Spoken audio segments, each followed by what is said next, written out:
ரொம்ப ரேரா தான் ஏதாவது உடம்புக்கு முடியல அப்படின்னாதான் இந்த ரொட்டீன்ல இருந்து கொஞ்சம் பிரேக் இருக்கும்.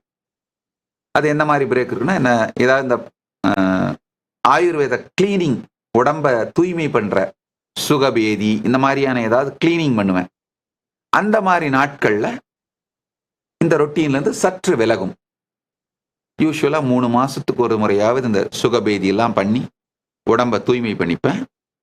உடம்பு ஏதாவது முடியல அப்படின்னாலும் கூட அந்த மாதிரி உடம்பு தூய்மை பண்ணிக்கிறது கேக்குதுன்னு அர்த்தம். அதனால இந்த ஆயுர்வேத தன்னைத்தானே சீரமைத்துக் கொள்ளுகிற டீடாக்ஸ் பண்ணிக்கிற ப்ராசஸ் தான் எனக்கு ரெக்கவரி ப்ராசஸ்.